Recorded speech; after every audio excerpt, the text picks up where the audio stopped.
Okay, so I am doing this on like hat size needles, so I'm doing a 16-inch around. Maybe this will be the start of the Danebod beanie, I don't know. But just to show you guys, because it's so much easier when it's smaller size like this, don't have to do as many stitches. So I put on this hat, I put on 88 stitches. For the cowl, we need to put on 132 stitches. So make sure you have cast on 132 stitches. And then it says make sure not to twist stitches. So if you're like, what does that mean? And connect the cowl, what does that mean? So let me show you. So I have my 88 stitches on here.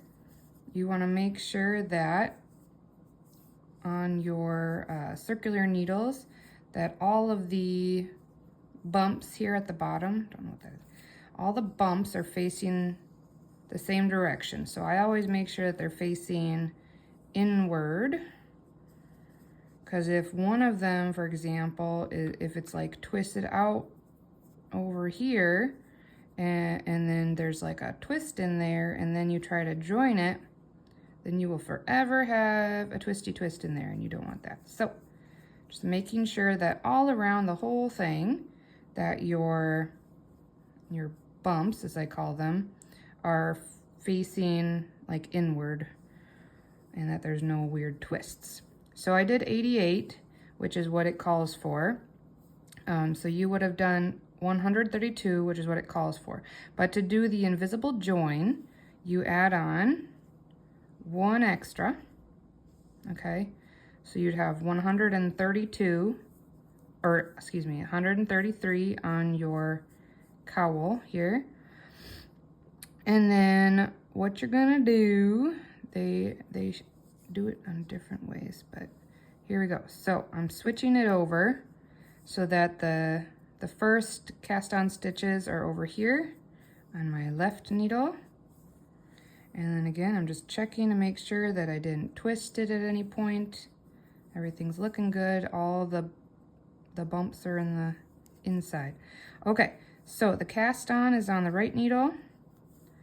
The first cast on part is over here. So what I'm gonna do is I'm going to slip this stitch. So I'm just literally sticking it in there, slipping it to this side. I'm gonna grab that last extra stitch, the 133rd stitch. I'm gonna bring it over. So I'm literally like getting rid of it. So what you're gonna do is you're gonna let that last stitch go into the ether here. And then what you can do is you can, not right now, I can't, but you're gonna be able to tighten where that stitch was, and then your join will be seamless join. And then so right here is where I'm gonna put, I don't have one currently of course, but I'm gonna put a stitch marker, and that will signify the beginning and end of the round. So in my pattern I've just written end of the round, or EOR, or EOR, because that's kind of fun, EOR. All right, so you'll stick a stitch marker here, and then you'll start with your K1, P1, oh my gosh, my words. K1, P1,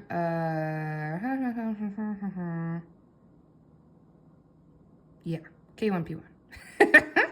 I'll think of words a little bit later, but all right, so I'll do another video just showing how I hold my yarn, and then how I K1, P1. All right.